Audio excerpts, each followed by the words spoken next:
Welcome back to the Healthy Chicago podcast, where local health professionals and their guests discuss the latest public health issues affecting Chicagoans. Welcome back to another episode of Healthy Chicago. My name is Elvis Ortega. I'm with the Community Safety Coordination Center, also with the Department of Public Health, and I also work with the Department of Community Safety, the Mayor's Office of Community Safety. I am the lead Street Outreach Liaison for all the previously mentioned groups, and I'm here today with my colleague, friend, Rob Castaneda from Beyond the Ball. If you want to talk a little bit about what you do. Sure. Yeah. So Rob Castaneda, Executive Director of Beyond the Ball, which is a grassroots, community-based, sport and play-based youth community development organization located in Little Village on the west side of Chicago. Originally born and raised on the south side of Chicago in South Chicago. Both my dad and my grandpa worked in the steel mills over there. In the neighborhood, I kind of wear a lot of hats. I'm the executive director of Beyond the Ball, but we're a very tight-knit neighborhood. We have this thing that it's called the Little Village Violence Prevention Collaborative. So I'm on the steering committee for that. Been working very closely with you and the Community Safety Coordination Center for the last 2.5 years, and kind of filling that role on behalf of our neighborhood Little Village. And so, when this opportunity came up to talk about, violence in the community and Chicago and what's going on, I thought it was a good time for us to, connect and have this talk. Yeah, I think I'm really excited about today because I feel like there's a lot of conversations about violence, and there's a lot of misunderstandings of what that means and what that looks like. Specifically when you're thinking about different spaces and different communities. We can get into numbers, and we can talk about some of the reductions that we've seen in the last couple of years, specifically since the 2019 to 2020. When we saw that shot up, for use of words, that increase in 2020, around the pandemic. And one of the things that I get on a consistent basis, what is the city doing to bring that level down? How do we address this issue? And, one of the things that I always think about is a lot about the work that you do, especially when we were talking about safe space activations. People, because of the shootings and this concern with, am I going to be hurt? Is it safe for me to be here in these neighborhoods? I think it's important that people are aware of for the most part, the city is a wonderful place. Do we have some challenges? Definitely. But I think it's important that people realize that there's some real amazing work that's happening, that is just not only creating safe space, but real strong community spaces that we're going to see, I think returns on our investments, not just for the near future, but long term. Sure. And I really, when I think about that, I really think about this, the work that's being done along the Lawndale and 30th, corridor that one time had a history. As you know, it was very challenged. A lot of violence happened in that area. But since your organization's kind of been there, it's completely different to hear about your perspective of how that happened. Yeah, I think, growing up in South Chicago and then, being in Little Village since the late 90s,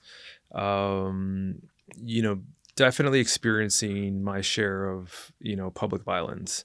And, I think for where we're at now, right? Especially you mentioned 2019, 2020, the pandemic, civil unrest, all those things. And, just how, even with the more accessible guns are, and not just guns, but high capacity weapons, right? And even if it's semi-automatics, now they got the bump triggers, which make them fully automatics. And so, when you're experiencing a shooting, it's not a revolver where it's 3 to 6 shots. It's 20, 30 shots. And so I think for me, kind of, you had mentioned the work that we do at Beyond the Ball around 30th and Lawndale and the Gary Ortiz campus.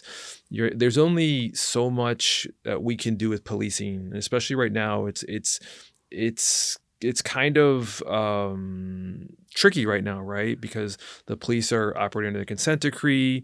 We have all of these, drastic changes in federal administration and administrations, right? And so it's police are still trying to get their thing that they do right. But one thing that we know, whether you're police or you're not police, just police isn't enough, right? And I think a lot of times, for a long time, it was like, oh, the solution is policing, and it's like locking people up. And while that is a part of it, right, we need to be more proactive, like on the neighborhood side. And I think, for me, this work for me, as far as like working in community, started, in the late 90s when we moved into the neighborhood. And I love sports, and so we would host like open gyms, right? And it was mostly males, mostly like upper teens, post high school. And we got a reputation for having this space on Lawndale and 27th at Little Village Academy, which, if you know the neighborhood, it's a gang dividing line, right? So that's not known as a very safe space. But yet we had all of these guys coming in from all different sides of the neighborhood, from outside of the neighborhood, experiencing all the challenges of what it's like to kind of go through an area where you're kind of being harassed by games, you're being checked by guys, right? And they found this safe place where they could play basketball. And for several years, we had this like amazing community of young men. And then we lost access to that space. But one of the challenges I always had, even in those times, was like, if the only time that young people feel safe is like adults unlock doors for them, like we need to do better. And that kind of fast forward, right, 20 years to what we've been doing, what you mentioned earlier at 30th and Lawndale. The Gary Ortiz school campus was one of the most unsafe spaces in our neighborhood for almost 50 years. And, some of the things we learned out of experience, some of the things we learned from looking at data and research, but what we know and what we can share through experience and what the research says is that publicly owned spaces have the ability to increase or decrease crime around them by up to 60% based on two factors. How often is the space intentionally used? And what's the condition of the built environment? So, like, as far as like this conversation goes, I think it's really important, for those of us who work in community, it's like, it's about getting people into those spaces.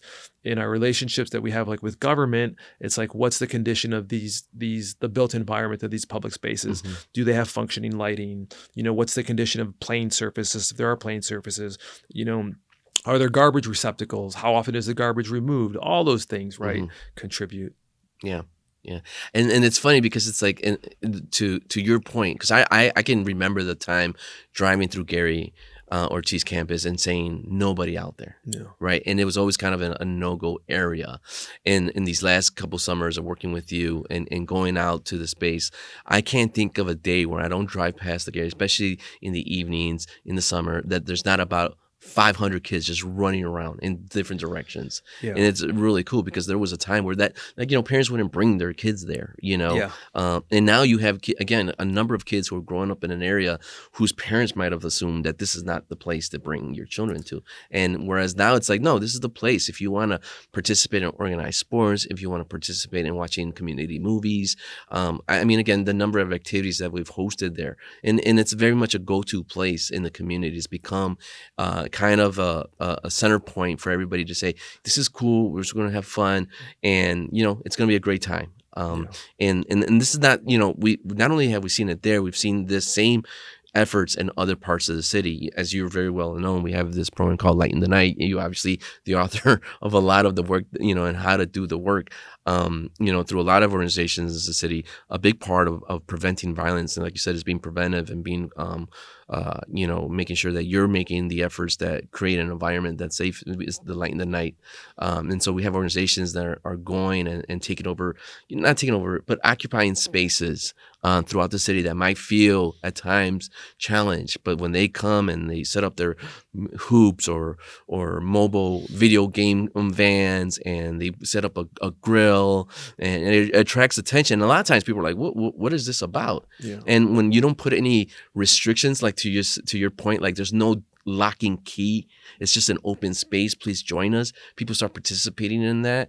and it feels that there's it's like recreating a new space for the community, and what we hope to see one day is that it doesn't need for an organization to just set up. It just naturally becomes something that folks go to and say, this is our space, this is where we're going to have fun, we're going to bring our kids out to, and have barbecues or what have you, any number of activities, and that would again pay dividends not only for the immediate but for the future, and it's something we can build on. Things that I've seen, one of the cool things that I've seen with the work that you've done, a lot of the individuals who work with you started off as kids running around in that same space. Love to talk a little bit, hear from you. Is like, how do you develop that leadership among the community so that if, it doesn't rely on your individual expertise, there's people that are going to be doing this in the future after you? Sure. I think, from what you just said, I think one of the things that I just want to make sure that we point out here is the importance around the change of perception or perceptions when it comes to public safety, right? And you had mentioned about how, early on when we were doing this work at the Gary Ortiz campus, even I myself thought like, this is crazy. It's not safe, right? My wife was like, oh no, we can do it, blah, blah, blah. And the first event we had there, we had over 1,000 people. And the way that kind of transformed how it felt to be in that space, I knew it's like, okay, we have something here. Like, how do we continue to build on this? And fast forward to like around 2000 and like, I want to say 8, 9-ish, I was having a conversation with Marianne Mason from Northwestern Lewis Children's Hospital. And I was like, hey, Marianne, how do we get people who have the part of their lifestyle has been being violent, right? How do we get people to stop making violent choices, right? Within the neighborhood, within like, public spaces. And she said something that, it really resonated with me. And it's a big part of the work that we do. And she was like, you know what, Rob, people don't just like wake up and change their behavior, right? In order for their behavior to change, their perceptions need to change. And what happens is once their perceptions change, then all of a sudden they're experiencing all these different things that that they weren't experiencing on a regular basis, which in turn changes behavior, right? And so when we take a space like that's known for high rates of public violence, right, and all of a sudden you start having like kids normally playing in those spaces. And if you have kids, right, especially you're talking about first grade, second grade, third grade, well, they're going to come with parents. They're going to come with grandparents. And so to all of a sudden have regular activity in these places, because typically like drivers of neighborhood violence don't come from like outer space, right? Right. They're typically, not all of them, but a lot of them are from the neighborhood. Right. And so when they're seeing their children or their nieces and nephews or their mom out there with like, her sister and their family, right? That's going to, again, change the perceptions around what it's like and what their behavior is like in those spaces, right? And what happens around those spaces. And so you had mentioned about like the young people who work for Beyond the Ball. Right now we have about like 21 on staff, I think 9 full-time, the rest part-time. And the majority of them are young people who've grown up with us in the neighborhood. Right. And, I think for those young people, right, this space was a huge part of their life growing up. Right. It's where they made friendships. It's where they learned how to be, serve their community. And so, I think, it's kind of like a two-edged sword, right? Because, typically as a nonprofit organization, right, you typically go out and get people with like, professional skills to like fill roles. For us as an organization, like we're really intentional about developing our young people. And so when we have a young person who's been a faithful volunteer and like they, understand the community, they grew up in the community, they love the neighborhood, they want to serve in that way, and they have interests, we try to develop those interests over what we need as an organization. So there's a longer learning curve, right? Because we're not hiring somebody who has all these skills, like we're helping them develop these skills. Sometimes sometimes it's like through formal education, sometimes it's through like trainings or things like that, right? I think what we have at the end of the day, though, is we have like a staff that's really committed, who understands the neighborhood, who can really connect with the young people and the adults that are in our programming because they're their neighbors, right? They've walked through those kids' shoes. They understand all the pros and cons of living in the neighborhood, and the bottom line is they want to be there, right? And so I think that's all important, right? I think for organizations who do this work on a grassroots level, our young people are our biggest assets, but we have to put the time into developing them. Right. That's a great point. A couple of things I was thinking about is thinking about like the perception and making sure people are aware that these spaces are available for folks. I was thinking about, how do we, just like some of the learnings, right? And because of I think there's an aggressiveness when it comes to the violence that we've seen right now with the bump stocks, and there's a sense of like, this is what you're supposed to be doing. There's like a culture around that behavior, and that perception, and again, how do we combat that, right? And I think again, creating a perception of like this is not where that happens. Yeah. Have you seen any trends as far as like, do we see folks saying like, okay, so if we're going to do something, we're not going to do it over there? Do you feel like there's been some respect towards some of those public spaces? Definitely, right? I mean, I would say like the goal, right, is though to have enough of this activity happen in all of our public spaces so that there's no place left to go to, right? Like, like individuals who are involved with driving like neighborhood violence or gang on gang type of activities, it's just like I've never met anybody who wants that lifestyle for their children. Right. Right now, like we program over 4,000 unique individuals a year. Right. In the neighborhood, I've helped raise like thousands of young people in the year, people throughout the years. And, we've had kids who they own their own companies and they're CFOs and they're teachers, but we also have kids who have died, right? Who have killed, who are involved in street life. Right. And so, I've never seen anybody who's like, oh yeah, this is the lifestyle I want my child to live. Right. And so from the standpoint of, what is the neighborhood known for, or what happens in the neighborhood, like our for like, Community Safety Coordination Center, the Little Village Violence Prevention Collaborative, all these different coalitions, it's about making sure that kids growing up, no matter where you're growing up in the neighborhood, that you have a place that you can go to, right? That's accessible, that's thriving, that everybody in the neighborhood respects, regardless of whether you are or not involved in like street violence. But that takes resources, it takes energy, right? It takes hyper local engagement, right? One of the things for us as an organization, right, we can really do what we do as well as we do on 30th and Lawndale because we've been there so long, right? I can't just go to another part of the neighborhood and be like, oh, okay, yeah, we're going to do this here now. Now we can help people who live in those areas or grew up in those areas do that in those spaces. And definitely, like you mentioned, the Light in the Night handbook, which Beyond the Ball created which is being implemented in 25 different neighborhoods now. We can definitely speed up the progression of how to go from, unsafe space to thriving community space with what we've learned. But it needs that hyper local input, right? People can't come in and do this work for you. They can help you do it.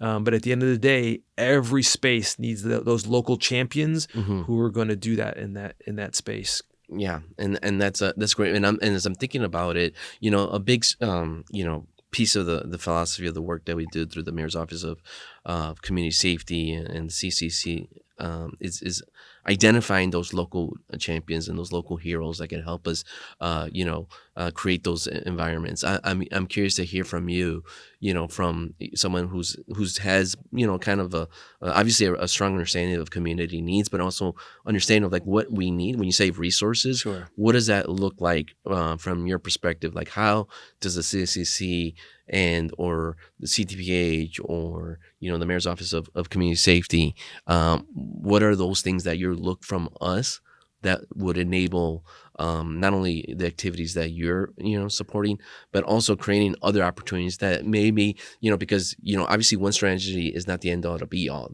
Yeah. what else should we be looking at? Yeah, when I think of like public space work, in the same way you think of like environmental ecosystems, I think of like safe public space ecosystems, right? If you think of like, the Chicago River, for instance, right? For, decades, it was industrialization and everybody's throwing all their garbage in the Chicago River. And eventually everything that was alive in the Chicago River is now dead, right? We're past the industrialization age, and, we have people who are fighting for like environment, and there's people working on restoring the Chicago River. We have friends at Urban Rivers that are doing great work around Chicago River restoration. And now they're doing like swimming events in the Chicago River, right? I don't know that we're really quite there yet, but like, you see like recreational boating or kayaking, right? But it's like, what happened to these ecosystems that destroyed them? And then like, how do we revitalize them? And to your point about like, what are the things that the levers, right, that need to be pulled in order to have that shift of a space being dangerous or safe? We go back to the research and we see two things, right? We see a consistent, so dosage and frequency. How often is the space used and for how long? And what we know is that the more frequent and often the space is used, the higher changes of perceptions of public safety there are. What the research also says is that you want diversity in age and gender. So you want little kids, boys and girls, all the way up to elderly. We have this thing in Chicago with like these teen trends. And so like everybody's like, oh, how do we do more things for teens so that teens feel safe in the neighborhood? But if you look at the research, what the safest thing for teens are community events where there's things for little kids and elderly and everybody in between, which includes teens.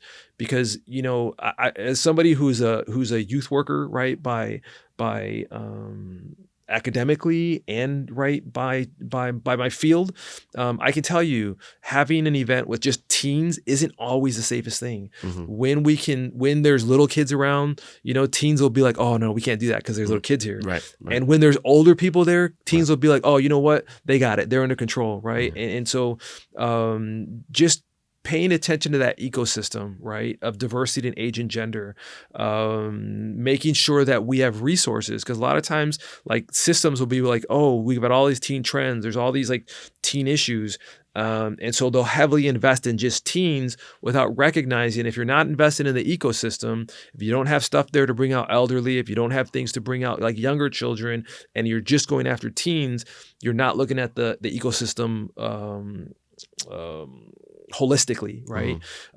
So, looking at what's driving participation and what there is to do in those public spaces by all those different like age and gender groups, but then also looking at the infrastructure, right? Do the lights work? Are there garbage cans? Is the garbage picked up? Are there functioning water fountains? Really great stuff that we're doing with the Community Safety Coordination Center is like for spaces that don't have public restrooms, we're providing porta potties and hand washing stations. And that may not seem like a big thing, but trust me, as somebody who runs public space events and you're out there for 4+ hours, people need to use the bathroom and people need to wash their hands, and having access to electricity, right, to watch movies or play music, or, just all different, activities that, again, attract different ages and genders, right? And so I think for us as a city, for those of us who are doing this work, it's getting to better understand those ecosystems, right? And I compare it a lot to like spinning a basketball on your finger, right? When you spin a basketball, like you pick which finger you're going to spin it on, and all the energy goes into getting that ball moving. But eventually, the goal isn't to always be pushing the ball; it's to stop pushing the ball and let the ball spin. And when we're creating these ecosystems like programming, that's all the energy of getting the ball spinning. But we want these ecosystems to be spinning. We don't want people just in these spaces when we're programming. We want we want these spaces to get to a place that they're thriving, even when we're not, putting the energy into it, and then recognizing when it's slowing down, when it's coming off Right. balance. That's a obviously that's one of those goals that we're looking to accomplish, and trying to figure out, again, to your point, what are the levers that can to continually be accessible, so that there's no breakdown in that level of continual engagement, right? Again, I'm thinking, as a city and working with community, I'm curious to hear from you. Is like, what do we need to do to create more accessible opportunities for these efforts? Is it enough that I guess the question is not so much is it enough? Is it what we're doing? Do you see things that are actively engaging community in a manner that makes sense, or are there some gaps that we need to fill to better understand what community needs? Yeah, no, I think one of the big things is recognizing that when it comes to public space work, the most effective work is done by people who are hyper-local, right? And I think the challenge with that for whether you're a funder or whether you're a government agency, right, is when you think of like how many hyper-local public spaces there are, school campuses, park spaces, right? Like it's a lot, right? And it's a lot easier sometimes, or usually, to give money to like a really large organization, right, and expect them to go kind of do everything. Right. What I can tell you is, while those agencies might be able to do a lot, the sustainability of it without incorporating hyper-local people, the sustainability ends when that program ends or when that funding dries up. And so I think to look at this through the lens of like, what does it mean to be truly sustainable? Well, when you can organize and equip hyper-local, like, residents, groups around those spaces that they love because they're geographically, attached to their life, right? Like, that's the school that my kids grew up going to, or that's the school that I grew up going to, or, that's the park that I learned to swim at, right? Like these spaces are woven into people's lives. And so when we can get the right people who are credible messengers because they love their neighborhood, right? That's what makes them the credible messenger. Like, people respect them regardless of where they are, whether they are or not involved in like, street violence or not. It's like, oh, I know so-and-so and they're for real. And if they're trying to do this thing, we're going to cooperate. And at the end of the day, that word cooperation at Beyond the Ball, like, we use that word. That's a very important word, because, you work with, a few thousand young people, and you're not going to get perfection from everybody. Right. But what we can agree on is cooperation. Yeah. Like, how can we coexist in these spaces? And that's a really interesting point as far as cooperation, right? Like, I think in a very general terms, I have a pretty good understanding. We all have an understanding as a community. I think when we think about cooperation, sometimes it's challenging to include those hyper-local individuals. Again, I think part of that about violence prevention and a lot of the work that we do, and especially in street outreach, we got to get cooperation from individuals who drive violence. Yeah. And so... And that happens in a couple ways, right? Like, and I think one of the things I've seen from the work that you do it both interactively with the individual. Like, you get cooperations from actual conversations being had with individuals who may be influential in the drivers of violence in that space, or you get cooperation from just them seeing their perception, and because I see what you're doing, I'm not going to mess that up because my kids or my family. Me as a participant in some of the violence, see that activity. So I'm going to go find something else to do, right?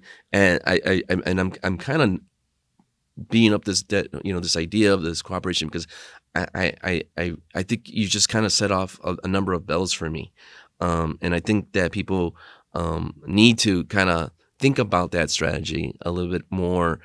I would say, creative about it, right? Like, how do we creatively make sure that people cooperate to and a lot of it is making sure that people understand what the outcome goals are, right? Why do we do this? Why is this important?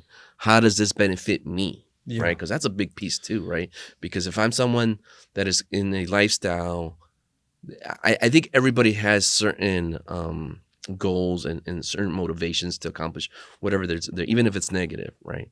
And I think it's important that we're very clear about why it's important to cooperate around this space to make this a better place for everybody, for every individual. Yeah. Because if you don't have everybody agreeing to it, it can really throw stuff off. Yeah, and I think, like for individuals who are involved in gangs, right? They form their own community within our community, right? And so, when we have these public space and this intentional space around building community around public gatherings and public activities, it's a way for us to engage, people who might be gang involved, but not because you're gang involved, right? Mm-hmm. You're coming as a father, you're coming as a mother, right. You're coming as a sibling, you're coming as a relative, and we're not. It's not a deficit model, right? Like we're not engaging you because you're a gang member and we're trying to get you to change. Right. We're saying hey, come as a father, bring your kids, I've never met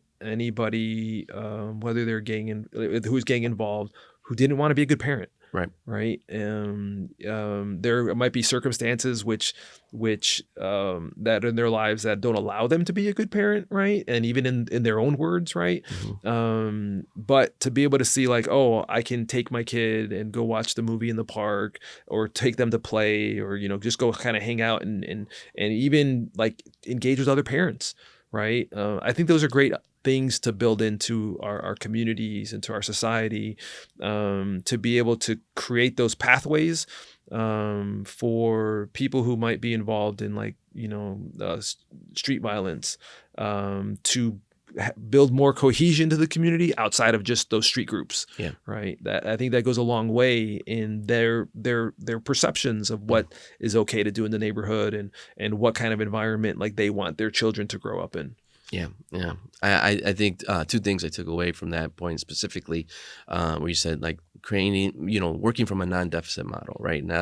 I think building on strengths is important in every community. I think that's something that you've been able to do very successfully, because when you think about that community, especially Little Village, who has a history of a very cohesive group of folks, and communities are very much important. So how do you capitalize on that cultural, viewpoint?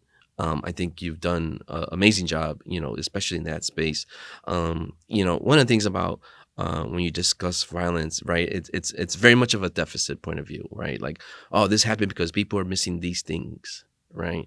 And I think it's important to highlight the things that are available, even when it seems there's not. Right. And a lot of success comes from that, perspective. I would love to hear about some of the successes, what are the things that you saw right away, that you were we're going to use without any resources available other than what's in front of me. What were some of the successes that early on or even now have continued for you? Yeah, I think, early on successes would just be, public spaces, mm-hmm. right? The Gary Ortiz campus, it's a city block, mm-hmm. and there's a soccer field already there, mm-hmm. In terrible condition, right? But it was a field, right? There were some basketball courts there, again in terrible condition, but they were basketball courts, right? They didn't have lighting. They didn't, everything was overgrown. Mm-hmm. There's gang graffiti all over the place, but at the core of it, it's a space that is publicly owned, mm-hmm. that you could use to do something, right? And I think, early on, it's it's just looking at the condition of it, you're deterred from doing things because of the way it looks and because of the reputation that it has, because it does sit on a gang dividing line, right? But in its raw form, it's a public space, mm-hmm. and so I think a lot of times we do need to kind of look at, take an inventory of our local assets, and right. The first event we ever had, it was, I mentioned that we had 1,000 people there, but that was just that one event because it was an end of year programming celebration. But like after that, when we start doing stuff, we're not having a few hundred people. We're having like 20 people. We're having like 30 people, right? And then just over time, now if you look at the campus, it's a beautiful campus. Right. We've been able to put in a turf field and get lighting, and we just finished a project with the Chicago Bulls, refinishing an HRP, refinishing the basketball courts and putting an amazing mural on them, and so and lighting, right? So all these different things that contribute to, again, a space that people want to be in, where you can get diversity, age, and gender, and then improving the built environment. Yeah. Thank you for your time. I really appreciate it. It's been a great conversation. Thank you for being with us today. It's been my pleasure. Thanks for having me. Of course. And that's our show. Thanks for joining us today. Don't forget to rate and subscribe wherever you find podcasts. I'm Dr. Bora, and we'll see you next time.